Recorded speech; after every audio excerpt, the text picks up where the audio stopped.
Que Dios le bendiga a cada uno de ustedes, cuya delicia está en la ley de Dios y que en ella medita de día y de noche. Siempre es un gozo llegar hasta su hogar y compartir estos momentos de reflexión. Después de relatar algunas de sus parábolas más dinámicas, Jesús subió con sus discípulos a una barca y se levantó de repente en el lago de Galilea una tormenta feroz, un vendaval, un viento tipo huracán, con lluvias torrenciales que caían a raudales de los nubarrones negros hasta el punto de inundar la barca. Olas violentas entraban en la barca. Ya se anegaba, o sea, se llenaba de agua hasta el punto que comenzó a inundarse. Sin embargo, Jesús estaba en la popa, la parte trasera de la barca, dormido sobre un cabezal o cojín. Y cuando los discípulos lo despertaron, diciendo, Maestro, Maestro, que perecemos.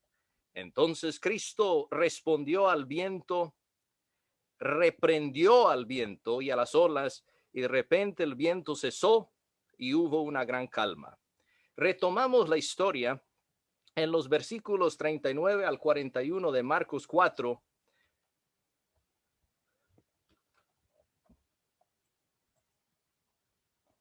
donde leemos, y levantándose, reprendió al viento y dijo al mar, calla, enmudece.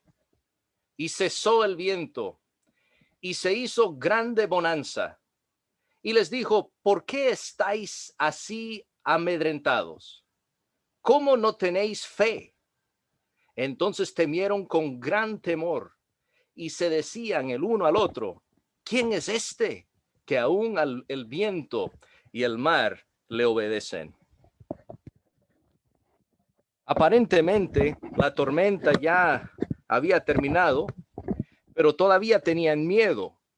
Parece que ahora que la borrasca se había calmado, estaban más espantados que cuando la tormenta amenazaba con hundirlos. La tempestad los había sacudido y ahora, después de la tormenta, llegaron a percibir la soberanía y el poder supremo del Hijo de Dios. El hombre de Galilea no solo podía hablar misterios en parábolas, no solo podía expulsar demonios y curar enfermedades, sino también controlar los elementos de la naturaleza misma. Estoy seguro de que a nadie le sorprende de que a este último año se le haya denominado la tormenta pandémica. Pueden ver en la pantalla algunos de los titulares que han aparecido en diferentes revistas y periódicos seculares durante el año pasado. COVID-19, la tormenta perfecta. Hay una tormenta perfecta para que aumente el riesgo de suicidio. La pandemia es una tormenta perfecta para una oleada de trastornos mentales. En Los Ángeles, la tormenta económica por la pandemia ha pegado fuerte en los latinos. La pandemia creó la tormenta perfecta de violencia doméstica. Obesidad en tiempos de COVID-19. Dos tormentas que se juntan, según especialista. Navegar por los mares turbulentos de la tormenta de coronavirus. Tormenta perfecta, la tercera ola de COVID-19. El Seguro Mundial, capeando el temporal de la pandemia de 2020.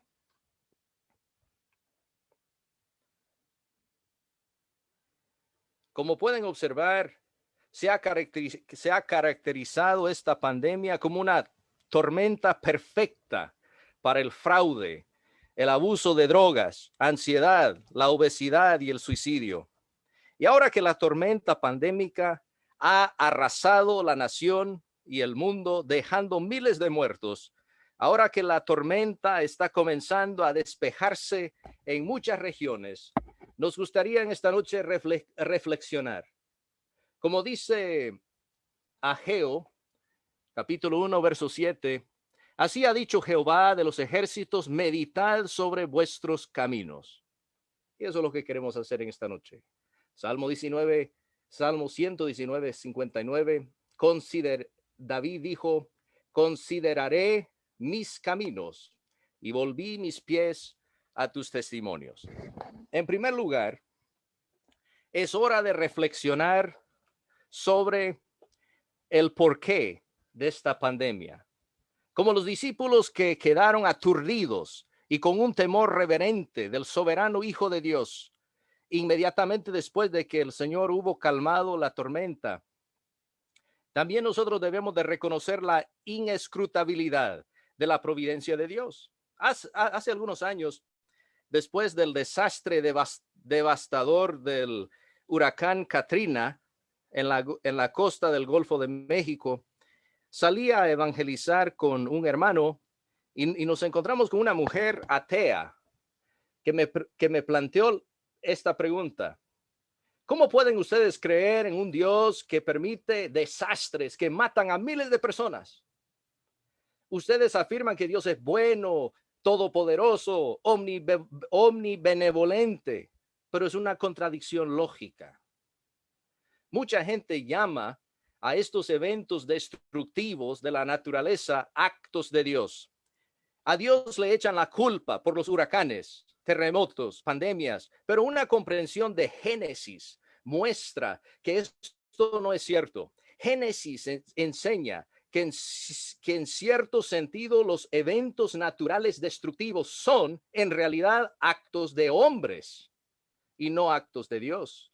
Los primeros 2 capítulos de Génesis nos enseñan que Dios creó un mundo perfecto en el que no había huracanes, terremotos destructivos, ni brotes de enfermedad. Sin embargo, cuando Adán y Eva pecaron al participar del fruto prohibido, su desobediencia no solo trajo la muerte al ser humano y a todos los animales, sino que la naturaleza misma se volvió defectuosa. Dice Génesis capítulo 3, verso 17 y 18. Y al hombre dijo, por cuanto obedeciste a la voz de tu mujer y comiste del árbol de que te mandé diciendo, no comerás de él, maldita será la tierra por tu causa. Con dolor comerás de ella todos los días de tu vida. Espinos y cardos te producirá y comerás plantas del campo.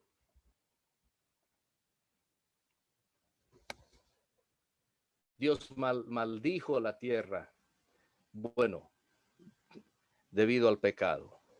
Espinos, y empezó a producir espinos y cardos.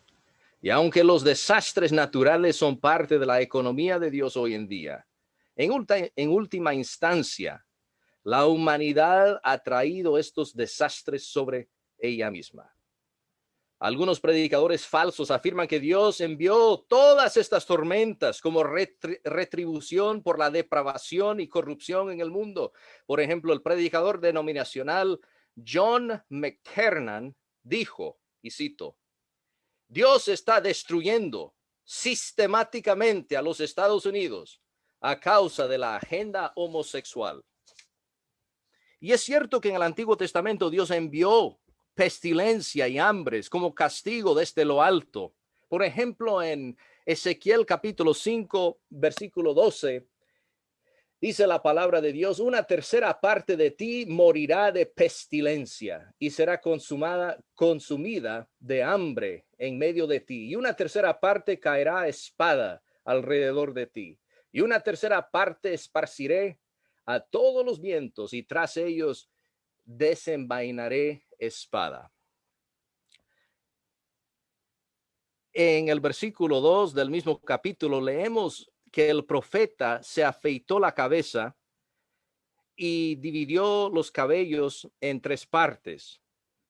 Y Ezequiel quemó una tercera parte de su cabello, cortó otra parte con la espada y la tercera parte echó al viento. Los cabellos quemados representan el fuego de la pestilencia que arrasaría a Jerusalén mencionado en el verso 12. Pero esta profecía de Ezequiel 5 fue específicamente para Jerusalén. Y por lo tanto, cuando huracanes violentos azotan la costa, cuando terremotos a gran escala sacuden el continente y los incendios forestales destruyen comunidades enteras, debemos tener cuidado de no decir que Dios causó todas estas calamidades, aunque nada sucede sin su conocimiento. Un ejemplo de estas conclusiones injustificadas se encuentra en Lucas capítulo 13, versículos 4 y 5. Jesús en este texto hace referencia a un desastre en el que una torre se derrumbó encima de 18 personas matándolas. Dice, aquellos 18 sobre los cuales cayó la torre en Siloé y los mató. ¿Pensáis que eran más culpables que todos los hombres que habitan en Jerusalén? Os digo no. Antes, si no os arrepentís, todos pereceréis igualmente. Cristo nos aclara que la caída de esta torre no fue un castigo de Dios, no fue porque los hombres eran más culpables que otros hombres, sino simplemente una calamidad natural. Asimismo, en Job, capítulo 1, versículo 19 de Job, los hijos de Job estaban de banquete. Y dice la Biblia que un gran viento vino del lado del desierto y azotó las 4 esquinas de la casa, la cual cayó sobre los jóvenes y todos murieron excepto el mensajero. No hay por qué creer que esta tragedia fue un castigo de Dios. Ese fue el error que cometieron los 3 compañeros de Job, porque vieron la tragedia de Job como un juicio divino y no lo era. Muchos han comparado la pandemia actual con la peste bubónica que acabó con la vida de la mitad de la población europea en el siglo XIV. Pero ¿podemos decir que Dios nos ha traído esta pandemia para castigarnos? No podemos. No sabemos por qué ocurrió la pandemia. El atribuirlo como castigo de Dios es hablar más allá de lo que sabemos.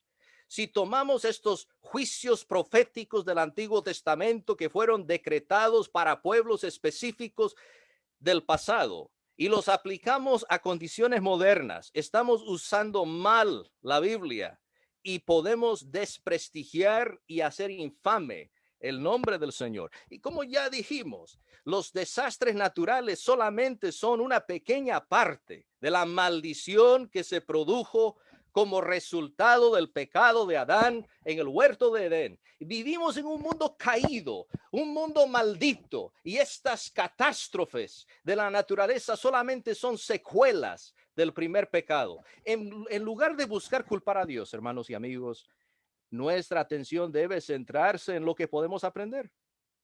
Dios usa las tragedias para probar nuestra fe y producir paciencia para que seamos perfectos en Cristo, como dice Santiago 1, 2 al 4. Entonces, la pregunta para cada uno de ustedes y para mí es, ¿qué aprendió usted durante esta pandemia? ¿Qué aprendió? Ojalá que cada atribulación nos acerque más al Señor, que su imagen sea grabada en nuestros corazones y que seamos más llenos de amor unos por otros. En segundo lugar, a medida que nos acerquemos al final de esta tormenta, también es hora de rectificar errores. En medio de la furiosa pestilencia, varios hermanos y congregaciones fieles se volvieron infieles al transgredir al menos 3 de los mandamientos de Dios que pueden ver en la pantalla. Número 1, dejar de congregarse. 2, algunos participaron de la copa y del pan a nivel familiar. Y 3, algunos cancelaron los cultos dominicales. Vamos a tomar cada uno de estos pecados que se cometieron durante la tormenta pandémica y vamos a revisar cada una de ellas, de estas transgresiones contra Dios. Vamos a ver, número 1, contrario a lo que piensa el mundo sectario, la Biblia enseña que faltar a la reunión dominical es una violación grave de la palabra de Dios. Hebreos 10:25 dice, no dejando de congregarnos como algunos tienen por costumbre, sino exhortándonos y tanto más cuanto veis que aquel día se acerca. Dios ha solicitado su presencia, mi presencia, y es nuestro deber llegar a esa asamblea. Si usted, un hermano o hermana fiel, tenía la capacidad de congregarse y decidió quedarse en casa un domingo, la iglesia quedó incompleta. Dice, leamos el significado de estas palabras. La palabra dejando en el griego significa dejar atrás, desamparar, abandonar, dejar en apuros. La palabra congregarnos significa, según el diccionario griego Strong, una colección completa, específicamente reunión cristiana. Entonces, como pueden ver, si usted tenía la capacidad de congregarse y decidió quedarse en casa un domingo, la iglesia quedó incompleta, faltaba usted, dejó a la iglesia, usted dejó a la iglesia en la estacada, porque la congregación necesita su presencia para que pueda exhortar a los hermanos y estimularlos al amor y a las buenas obras.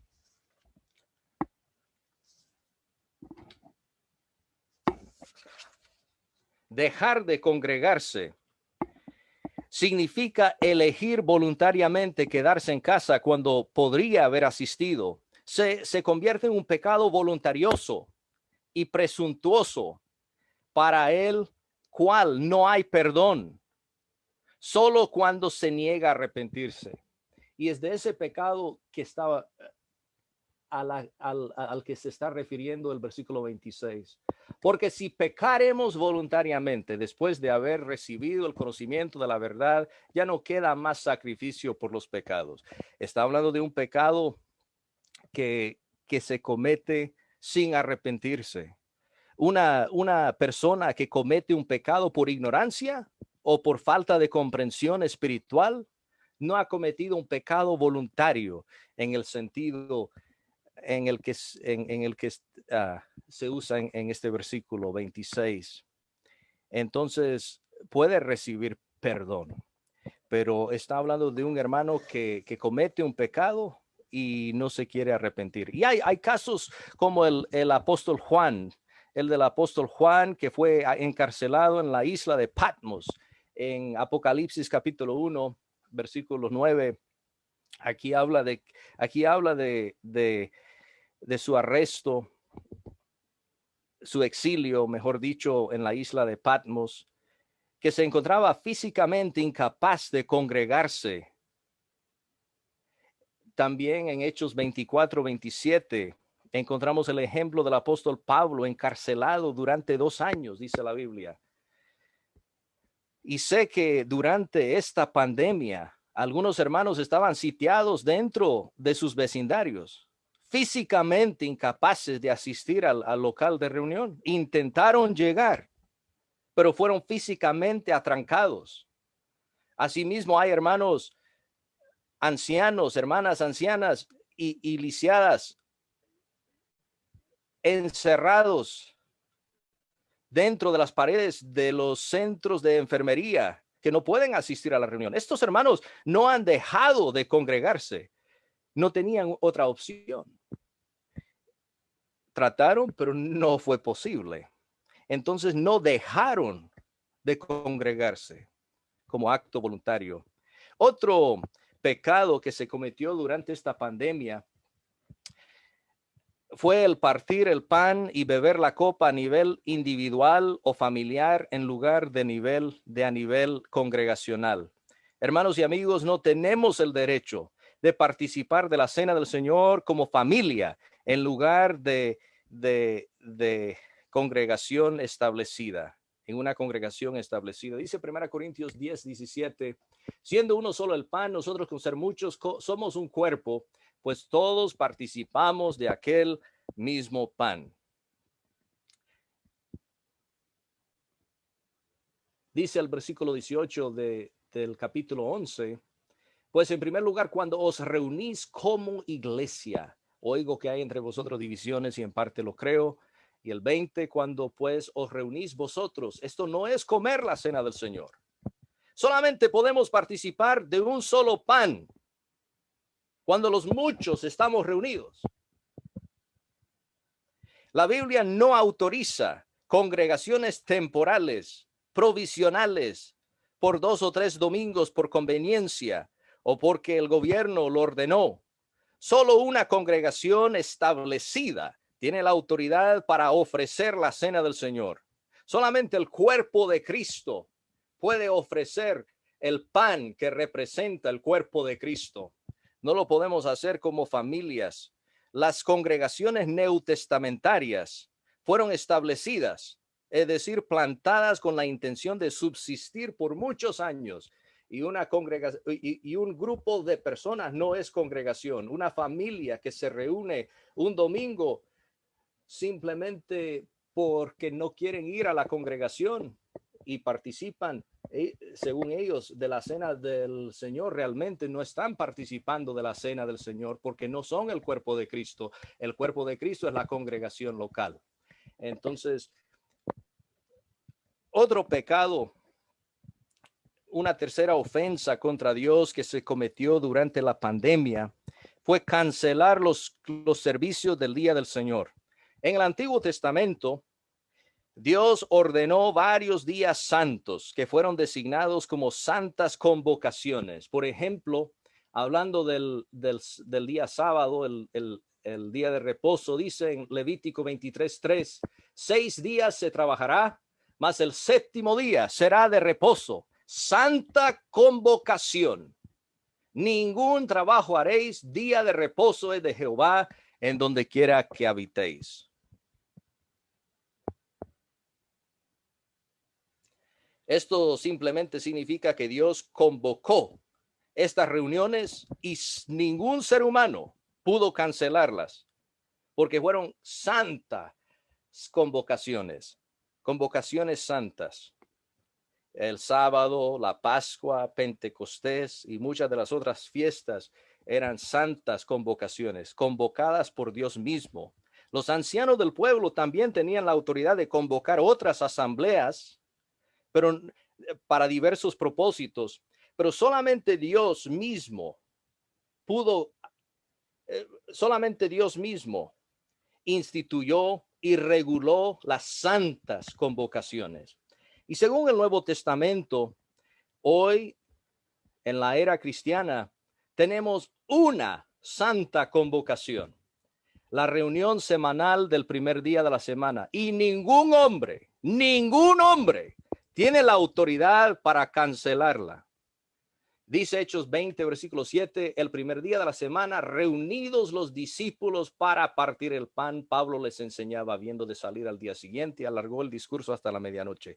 Interesante que los discípulos de Troas habían sido reunidos el primer día de la semana. La traducción literal de Young dice, y el primer día de la semana, los discípulos habiendo sido reunidos para partir el pan.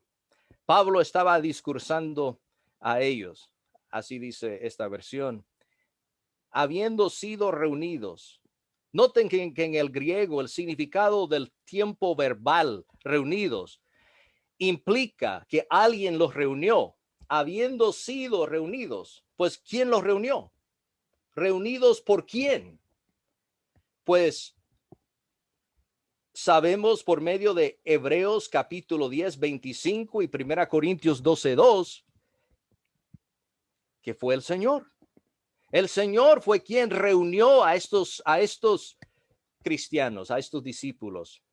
Cada primer día de la semana, cada uno de vosotros ponga aparte según haya prosperado guardándolo. Este es un mandamiento divino, una convocación de Dios que se tiene que tomar lugar el primer día de cada semana.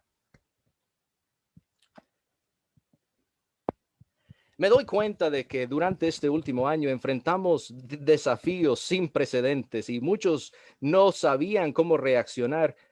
Todavía estoy en shock de que en los Estados Unidos los oficiales de policía ingresaron a los edificios de la iglesia y ordenaron a los miembros que disolvieran la asamblea del primer día de la semana.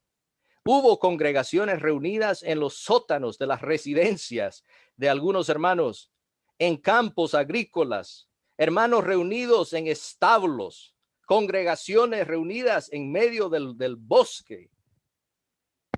Una congregación en Tulsa se reunió en el parqueadero de la capilla, cada familia en sus autos, cantando y orando y escuchando el sermón a través de un sistema de sonido, y un hermano pasó el pan de un automóvil a otro y después pasó la copa. Otras congregaciones se reunieron a las 6 de la mañana el domingo en servicios reducidos para evitar llamar la atención sobre ellos mismos. Sin embargo, estas congregaciones se reunieron fielmente el primer día de la semana. Alabamos a Dios. Alabemos a Dios, hermanos, por la fe de sus santos. Dice Efesios capítulo 1, versículo 15. Por esta causa también yo, habiendo oído de vuestra fe en el Señor Jesús y de vuestro amor para con todos los santos. Estos hermanos encontraron una forma bíblica de obedecer el mandamiento del Señor de Hebreos 10:25 de congregarse y lo hicieron. Qué magnífico, qué fe, qué amor. Dice Daniel capítulo 3, versículo 16 y 18.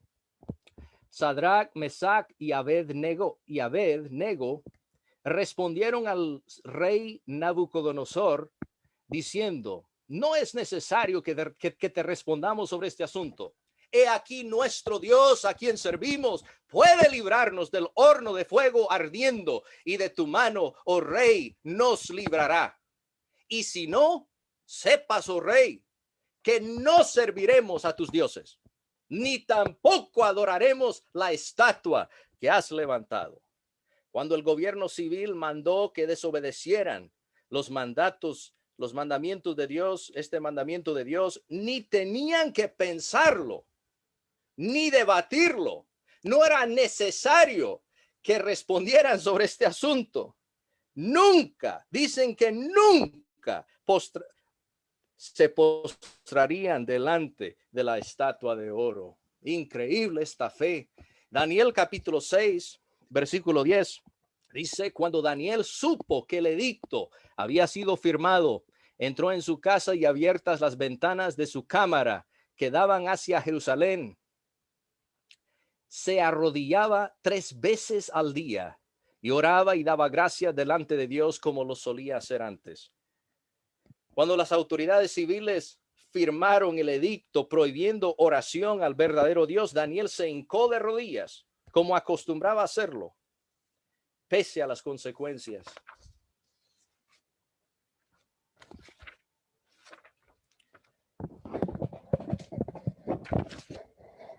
Dice Lucas capítulo 11, verso 28. Y él dijo, estas son palabras de Cristo Jesús: antes bienaventurados los que oyen la palabra de Dios y la guardan.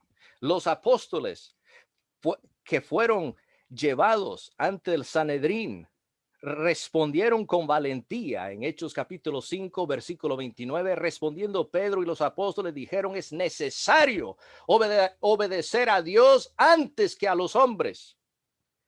Incluso leemos en Hechos capítulo 5, versículo 40, que después de recibir los 39 latigazos en la espalda, porque solamente se permitía 40, pero ellos siempre daban 39 para no sobrepasar el número de 40 y no desobedecer la palabra de Dios.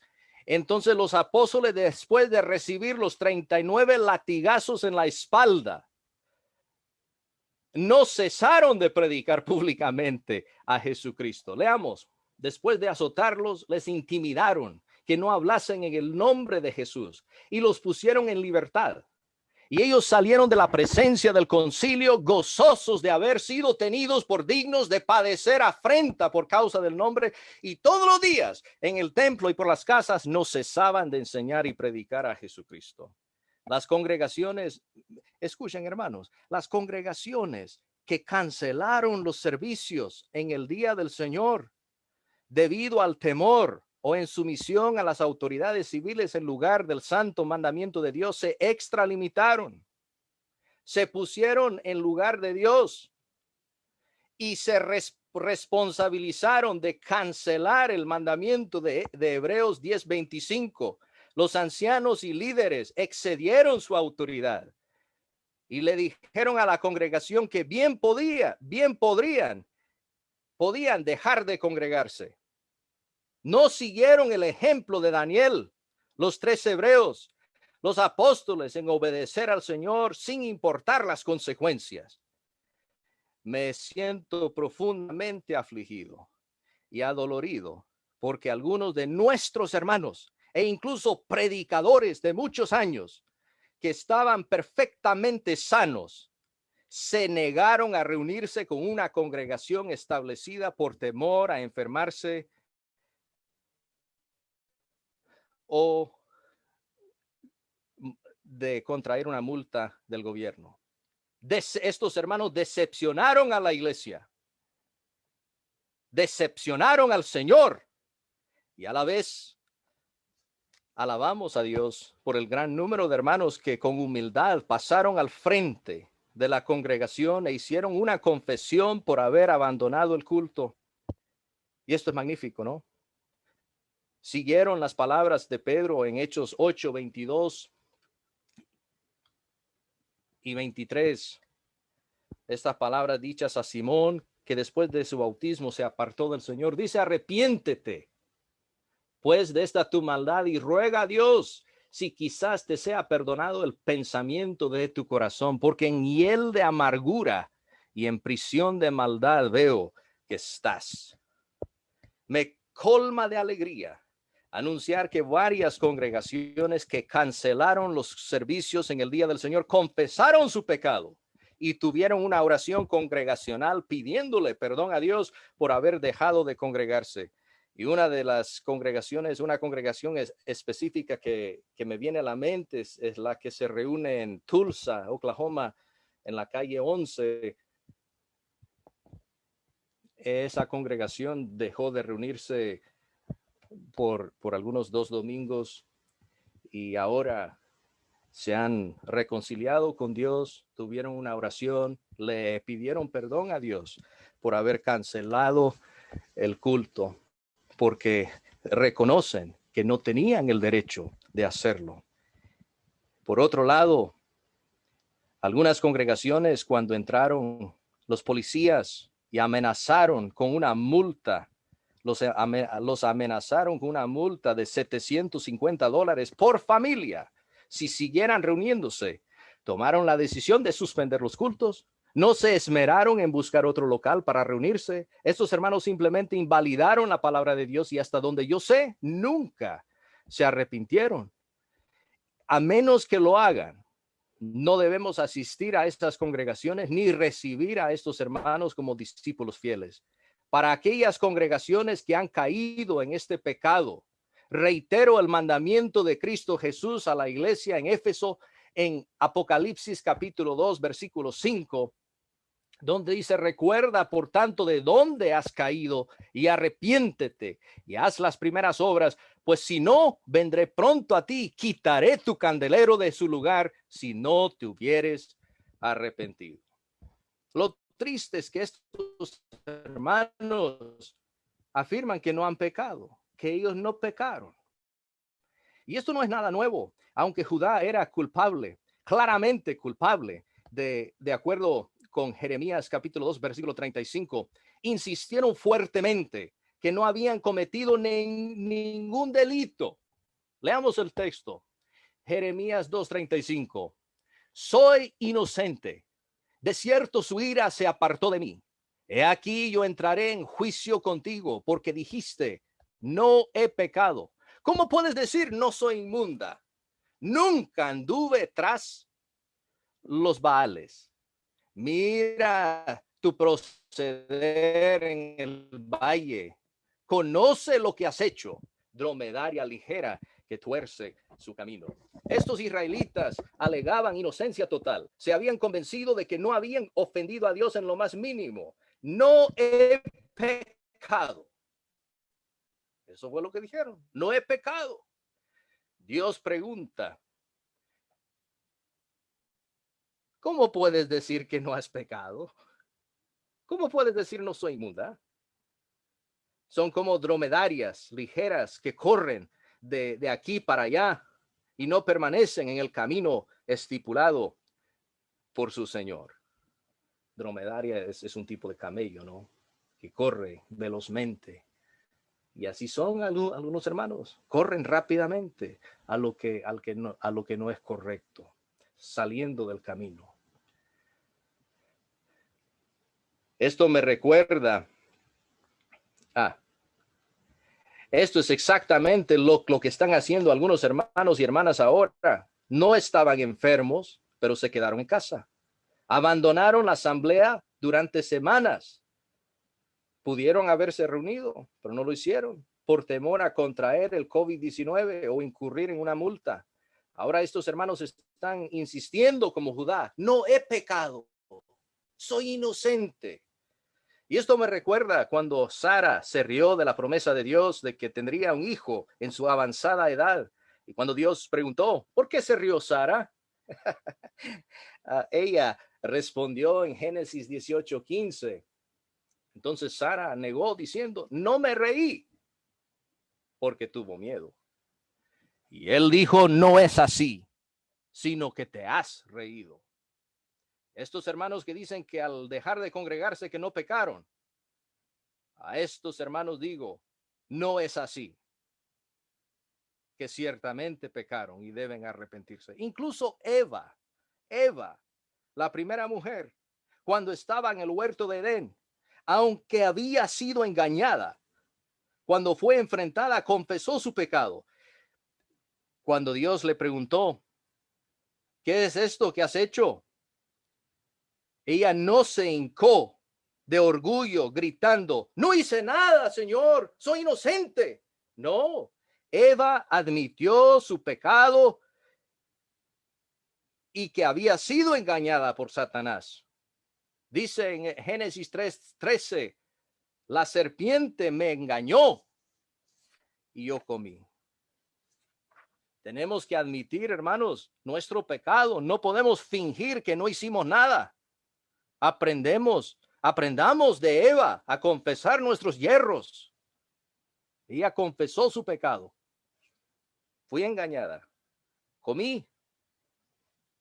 El orgullo ha cegado a algunos de nuestros hermanos al hecho de que cometieron el pecado de infidelidad contra Dios.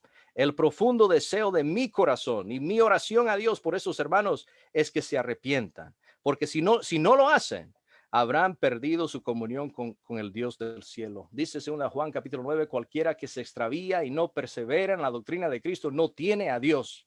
El que persevera en la doctrina de Cristo, ese sí tiene al Padre y al Hijo. Esto nos lleva al tercer punto. Ahora, después de la tormenta, es necesario implementar la responsabilización. En otras palabras, hacer responsables a nuestros hermanos de sus pecados. Usted y yo no debemos ocultar la cabeza en un hoyo y hacer caso omiso del pecado, como este hombre en la diapositiva. Es necesario hacerles la pregunta incómoda a nuestros hermanos que si se arrepintieron o no de su pecado. Dice 1 Juan capítulo 1, verso 9 y 10.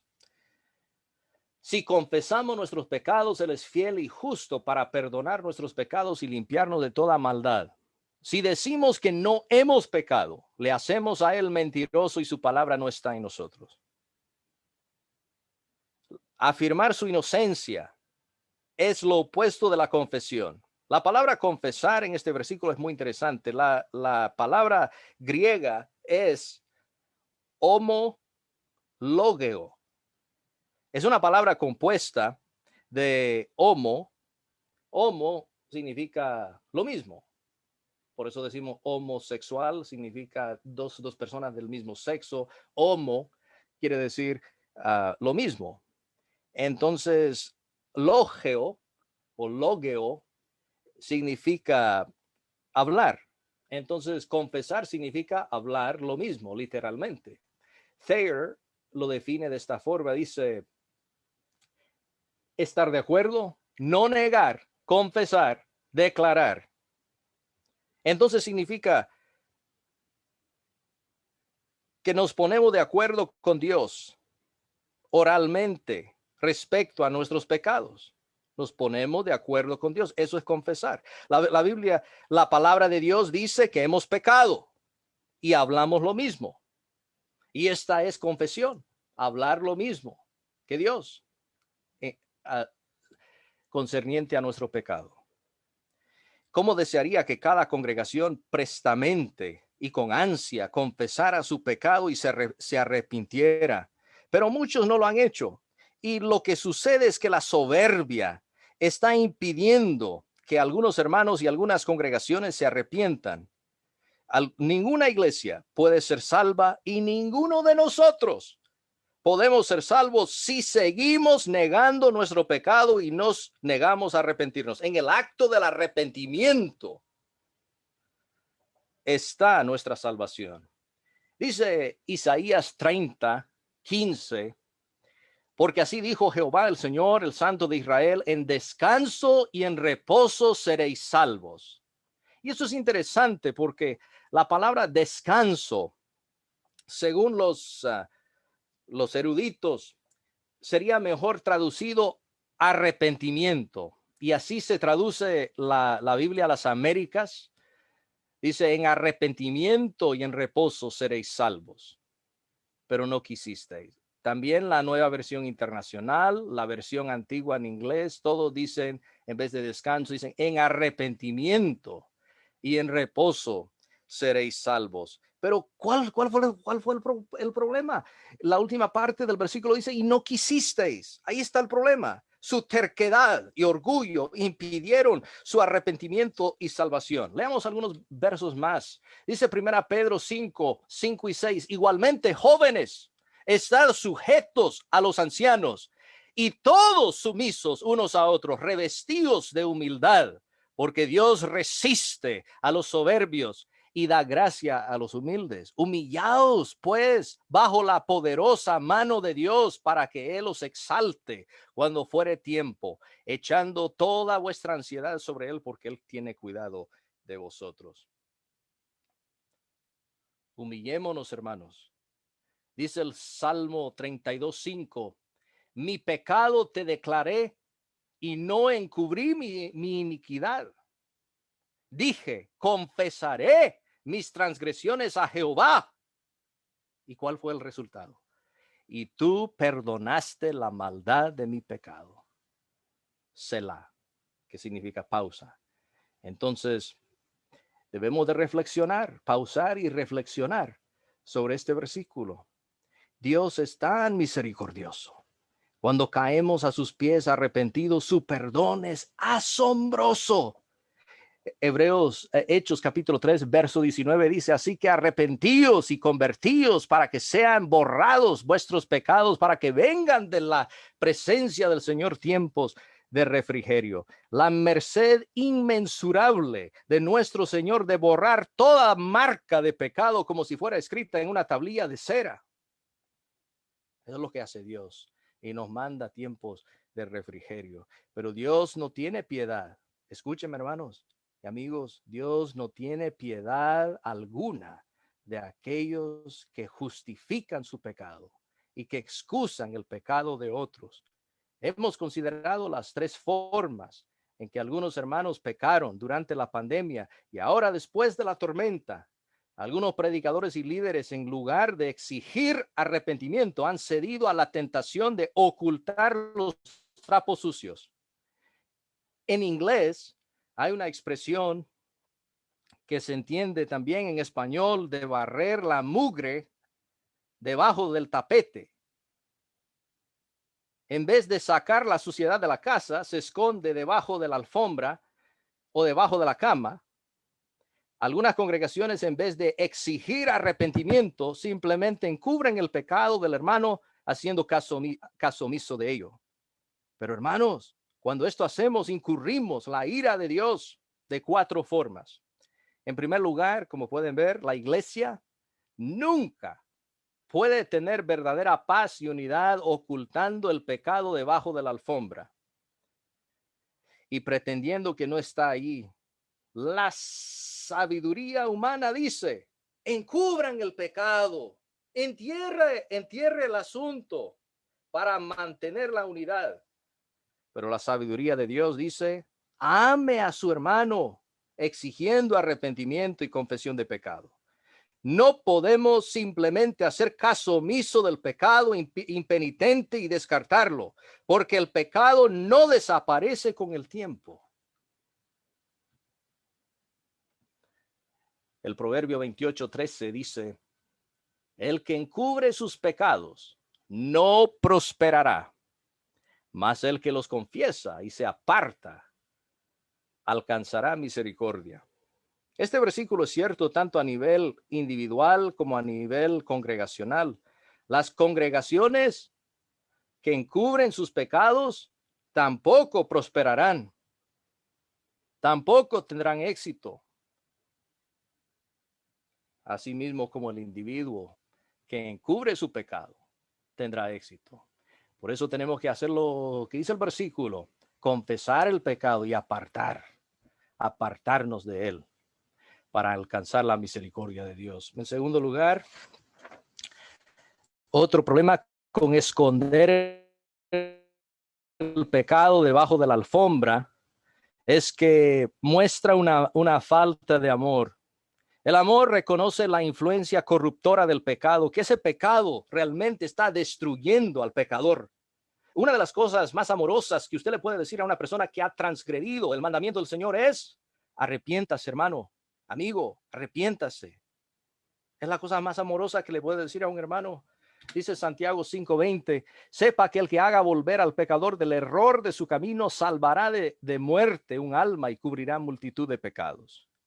Cometemos un pecado grave cuando tratamos de cubrir los pecados sin apartar al pecador del error de su camino. Pues queremos cubrir el pecado, esconder el pecado sin que el pecador se aparte del error de su camino. Y esto es incorrecto, no es lo que dice el versículo. Y cuando hacemos la vista gorda y no exigimos arrepentimiento, estamos animando a esa persona a continuar en su error. Y eso no es amor. En tercer lugar, en ocultar el pecado, si hacemos caso omiso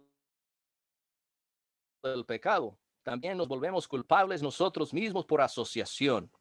Las escrituras nos advierten en 1 Timoteo 5:22: no impongas con ligereza las manos a ninguno y no participes en pecados ajenos, consérvate puro,